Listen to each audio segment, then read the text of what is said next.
The world of Terminus, the setting for Pantheon, Rise of the Fallen, the upcoming MMORPG by Visionary Realms, got a lot more visually defined recently. In the developer update on May 13, 2021, Visionary Realms released this map. This was a significant addition to our understanding of Terminus. Here's how it was described by Chris Joppa Perkins, Pantheon's creative director.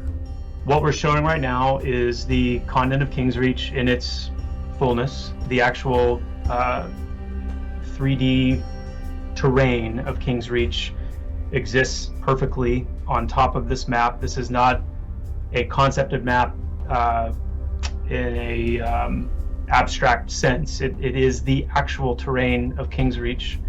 And then these locked areas represent our pre-thinking in terms of expansion and how, what, where, and how different areas can open up into further parts of the game world as the game ages and moves along. So filling this world, and this is one continent. This is the continent of Kingsreach. The continent of Rainfall and White Thaw are also part of the launched game. But for Alpha, our goal is Kingsreach. The key takeaway here is that this is not a concept art map. It's an actual top-down view. It's a true look at the world that we'll be exploring and discovering in Pantheon. Prior to this, all we had was this very dated concept art map to go on. Now, there's a lot that we can be discussing from this, but for me, as you may have guessed, I want to talk about the lore as it relates to this map. There were some new locations revealed, some noticeable differences from the previous map, and some new mysteries to delve. In this video, I'll take you on a tour of the continent using video, developer quotes, and previously released lore to give context to the map. It's important to keep in mind that the various areas are in different stages of development. Visually, some are purely in a gray box state, while others are more complete. Also, I'll speculate on some details in a few places, so remember, I'm just a fan who follows the game closely, I'm not a developer. But having said that, let's get into discovering Kingsreach.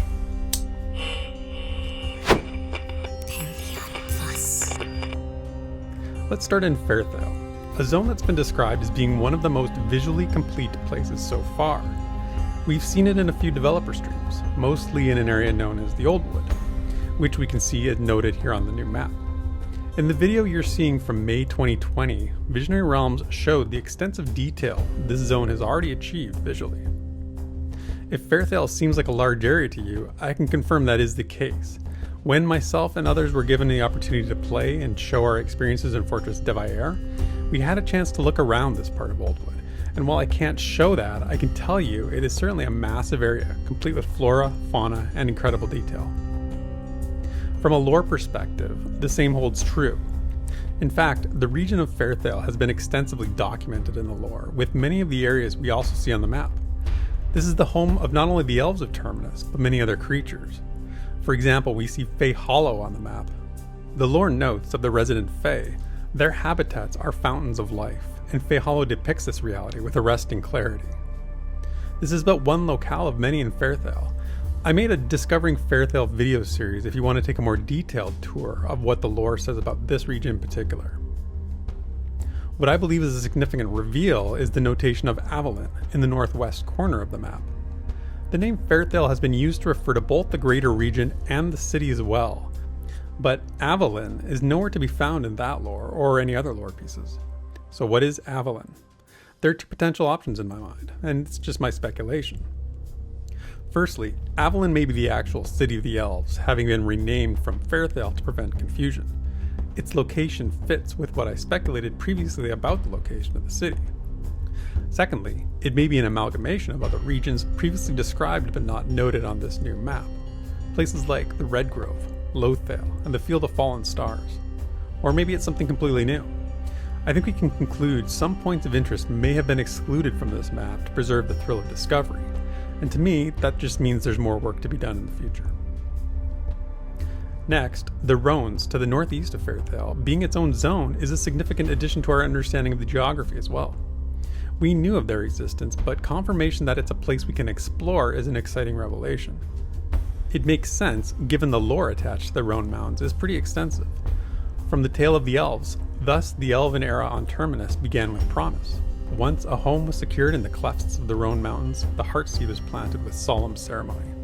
This tree they named Lucent, the third light. As well, we know the elves cultivated the heartseed of their fabled Lucent tree before the foot of the Roans. From the map, we see Faerthale connects to the Roans via a long, winding trail. The lore notes this trail could lead all the way to the frozen heart of the Roans if one so desired to take it. It's also noted that the White Gate is located in a pass in the Roan border. The White Gate is the home of Dythir's Hand, an elven military outfit which was recently commented on by Jan Gerhardt, Pantheon's lead writer, as having been relocated from high in the Roan Mountains to a new locale. It would make a lot of sense for the White Gate to be along this trail now instead, so perhaps a visit with Thale and Greyborn just got a little more plausible. But this speaks only to Faerthale's adjacency to the Roans. What lives in the Roan Mountains, you may ask? Well, Elvannan giants for one. The lore tells us, yet what is clear is that the Elvannan have retained a measure of their ancient presence high up in the Roan Mountains.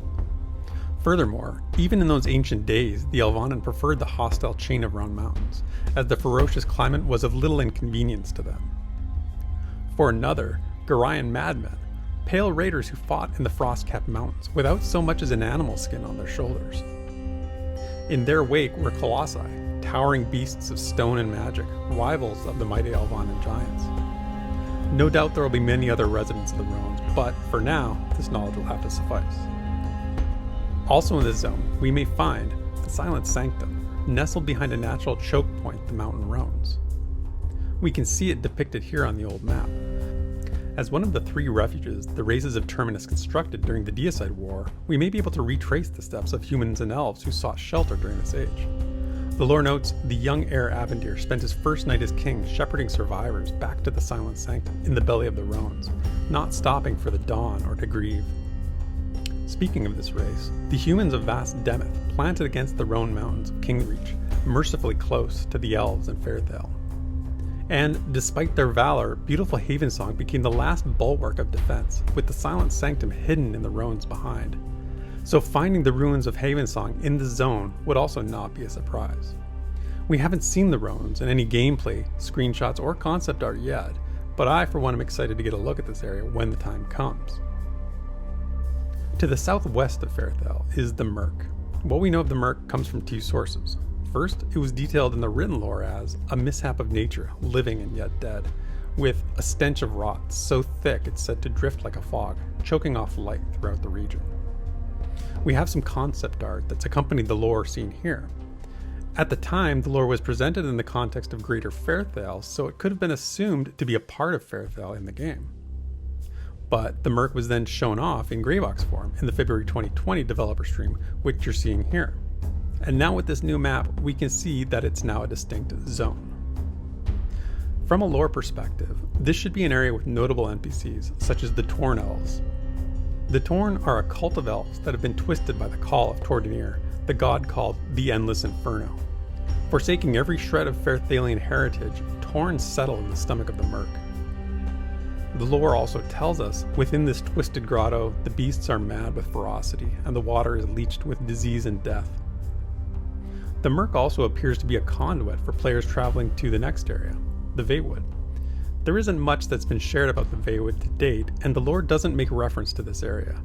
But again, it appears much larger on the map than it did on the prior one. Given its location, it stands to reason that it would be a more challenging area, having come through the Murk.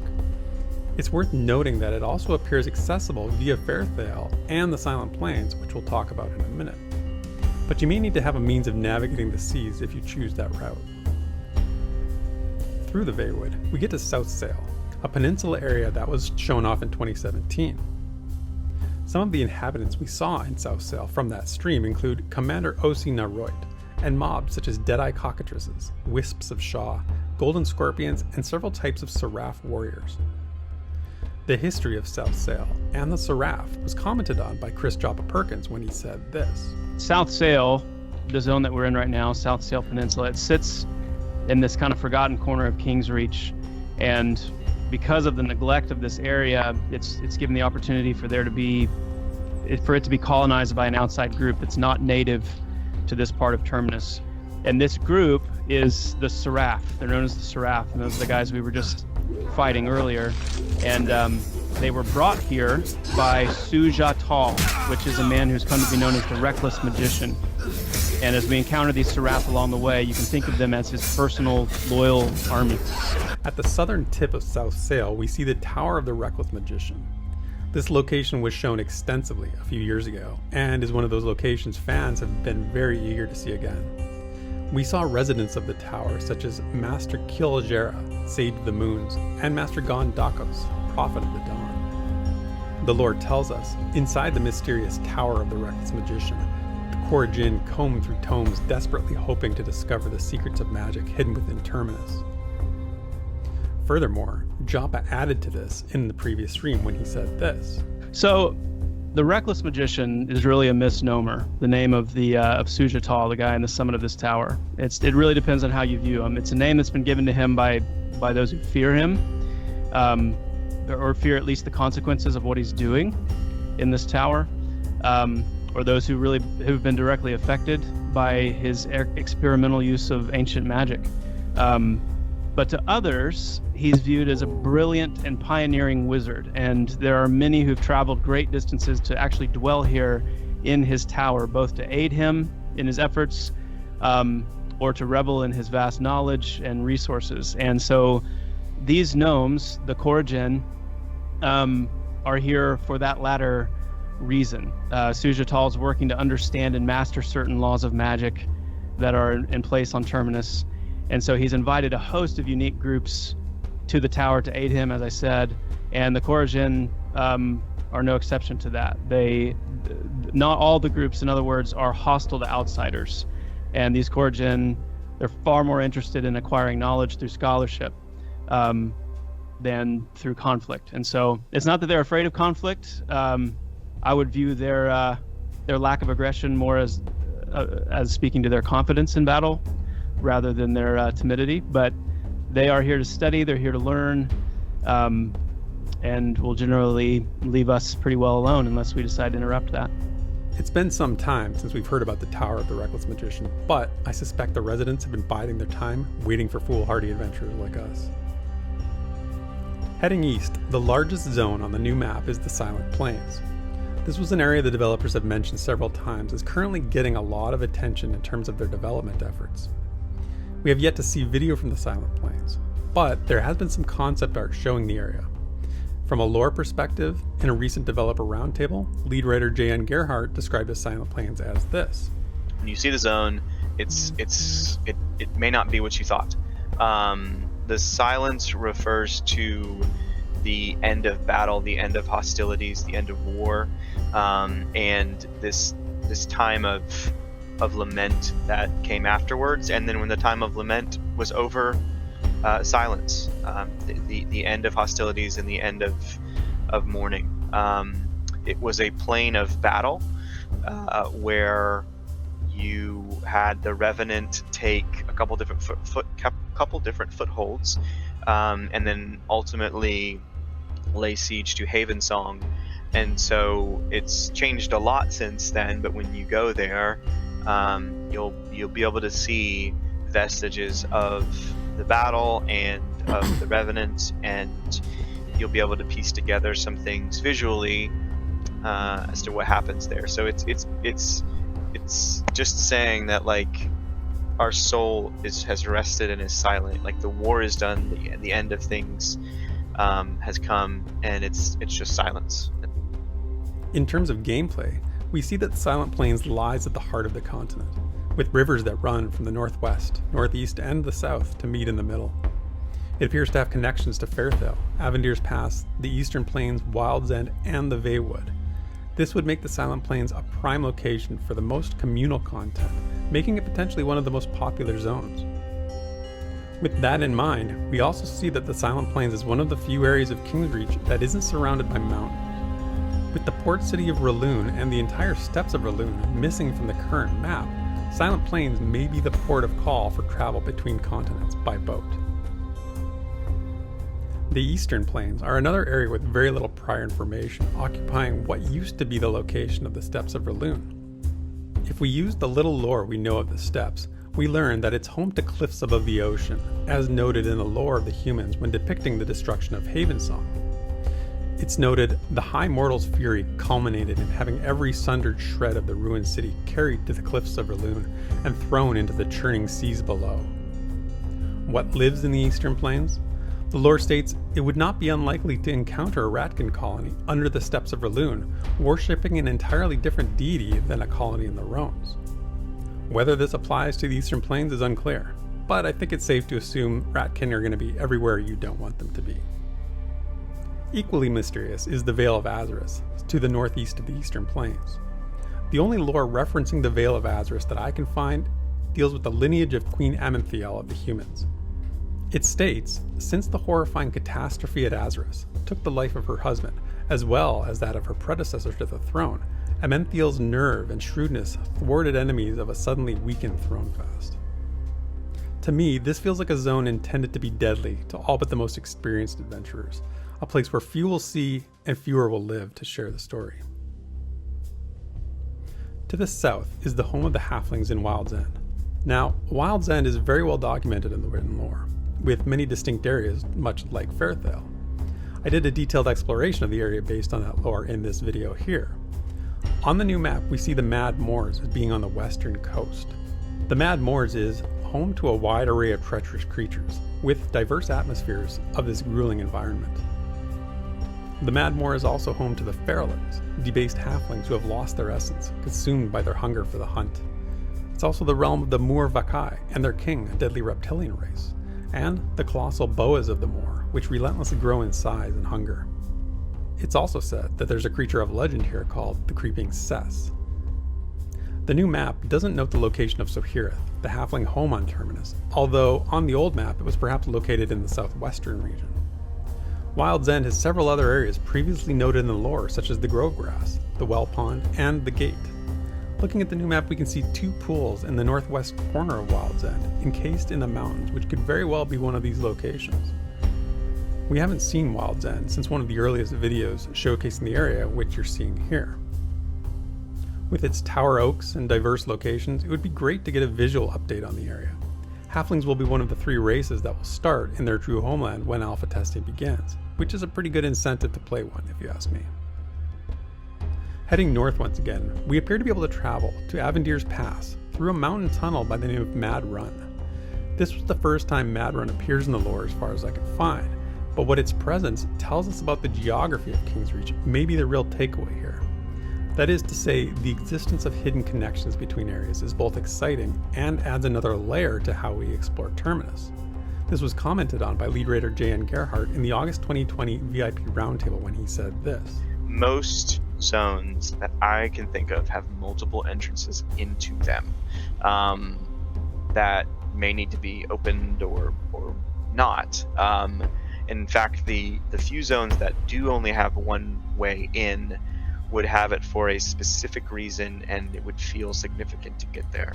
So most places have multiple entry and exit points. So from this, we can infer that this map most certainly does not show every conduit between the zones. Again, Visionary Realms is being mindful not to spoil the joy of discovery in Terminus. Into Avendyr's Pass we emerge, which is a location we've seen a lot recently in developer streams. The name for the area alone speaks to the lore, as it's the namesake of the renowned former human leader. We're told, when Avendyr died in 525, he was mourned on no less than half a dozen continents. The humans in their imperial instincts gave the land their fallen king's name. Not surprisingly, we find Demeth Village on the map, named after the humans' homeworld of Vast Demeth.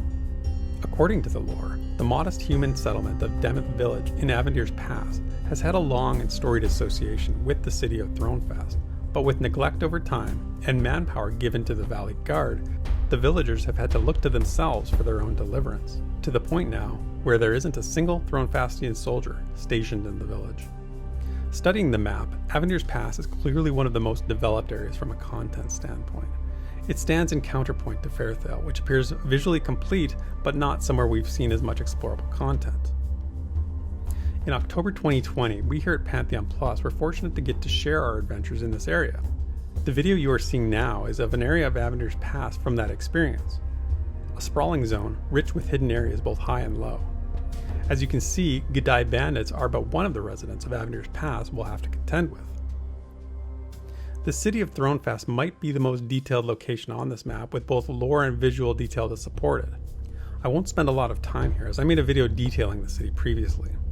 Suffice to say, there's a lot to see in Thronefast, including grand buildings, memorials to days past, and a bustling marketplace to sell your hard-earned goods. But what isn't as prominent in the lore is the area surrounding the city proper. In the August 2020 developer stream, we got a look at the village of Avelia outside Thronefast's gates. It isn't noted on the new map, again solidifying not everything is identified on the map. Avelia appears to be a small village with numerous inhabitants. To the west of the city, we see an area known as Hanggore. We've seen this area only once, I believe, and that was from the October 2020 video I mentioned a moment ago. Even in its grey box state, you can see Hanggore as a snowy, cave-filled region of Avendyr's Pass, a place of frigid climates and hostile orcs. It's documented in the lore primarily as it relates to the North Tusk orcs. The lore notes the North Tusk occupy a region that they call Hanggore, which has become the common name for their area of domain in Avendyr's Pass. It certainly was our experience that the orcs sought to remove us from their lands, and the lore affirms within the borders of Hanggore, the North Tusk behave as if they are still in possession of all the ancient lands. This included a tribal leader by the name of Uzhed the Rife, who objected to us plundering his cave, although we made short work of him in the end. So if you're seeking an area to explore early on in your adventures, Hanggore may best be left until you can deal with the likes of the North Tusk orcs. To escape Hanggore, one might seek shelter in Halnir Cave in the mountains to the west. There have been several streams showing Halnir Cave, so we have a good idea of what it looks like. From the dimly lit caverns filled with spiders, to the confrontation with Nashura, to all the moments of discovery in between. The lore behind the cave is notable as well. We know that Halnir's namesake actually originated with human exploration. In their search for resources after the Deicide War, human scouts marked the cave system as Halnir, a reference to the once active Goblin Hall there. Over time, the description was shorthanded to Halnir, and was formalized as Halnir Cave in 652 IH. We've seen spiders and ratkin in past developer streams, but the lore tells us a bit more about who used to reside in Halnir Cave. It notes, at one point it was dominated by goblins, but they've yielded the territory to more aggressive and persistent foes. In fact, there are currently no Halnir goblins still living in the cave, and it's fair to wonder why that is. The placement of Halnir Cave is significant. Remember what was said earlier about not all zone transitions being noted on the map? Well, Halnir Cave may be one of those. According to the developers, players may end up going so deep into the dungeon they discover another zone line via secret passage. Looking at the map, this could be referring to either of two adjacent zones, the Roans and Blackrose Keep. There are good arguments for both, in fact. As noted earlier when speaking of the Roans, the humans had to travel to the Silent Sanctum, and this would have allowed for that. Of course, they would have had to survive the denizens of Halnir Cave, but perhaps that explains why the expulsion of the goblins from Halnir Cave happened. This is a place that's begging to be explored to uncover its secrets, but that'll have to wait for Alpha. Lastly, let's travel to our final stop today, that being Blackrose Keep. The new map answers a question that's been lingering for those that follow Pantheon's development closely, that being, where is Blackrose Keep now? Because it was moved from a location closer to Thronefast to this location to be more consistent with the lore. Our most recent look at Blackrose Keep included this footage, with Joppa giving us an update on the evolution of the area. The best way to coin what we're going for with the scale and flow of Pantheon's game world and the travel within it is that it all serves to create a sense of arrival. That's another way to think about kind of what we were hearing with in some of the feedback earlier on, is that if the world is too small, if the areas within the world are too small, if there's not enough distance to travel between point A and point B, that sense of arrival is going to be missing. That sense of seeing things off in the distance, or that sense of feeling like I've traveled a long way to get here, and so actually getting here feels really important. So that was one of the reasons that pushed us to pick up Blackrose Keep and move it to a different location. It was before in Avendyr's Pass, and while there were, obviously lore-related reasons, and it was intentionally placed where it was, it gave us an opportunity with what I was talking about before to really rethink, like, okay, where do we really feel like Blackrose Keep could sit in the world, to where it's not just something that you're seeing from across, maybe the first or the second zone that you come to, but it actually involves quite a bit of traversal, and even some fairly difficult traversal to get there. So what is the lore, you may ask? Well, the keep was built around 150 years ago in an attempt at fiefdom by a devious Thronefastian noble named Wulsifin Saol. In an attempt to avoid detection by the powers of Thronefast, Saol constructed the fortress under the name Luxon Estate, with a goal of carving out a plot of personal sovereignty and revenue generation. There's quite a bit more to the tale, and if you want a detailed tour of what we've seen of Blackrose Keep, check out the video I made on this some time ago. What we've seen in Blackrose Keep is that it appears to be a throwback to the fondly remembered days of castle crawling and camp checks. Just watch out for some of the named mobs and you'll be okay. If you enjoyed this continental tour, I'd recommend you follow up by reading articles by my friend Ben and I at Pantheon.plus, where he does a deep dive into the location of the Silent Sanctum, and more details about Faerthale that he believes were revealed by this new map. What do you think of the revealed map? Any thoughts on the areas that were shown, or what this means for the game's development? Or is there a piece of lore that I overlooked? Leave a comment, let me know. And might I suggest liking, subscribing, and turning on notifications for this channel if you would be so kind. But until next time, cheers, and thanks for watching.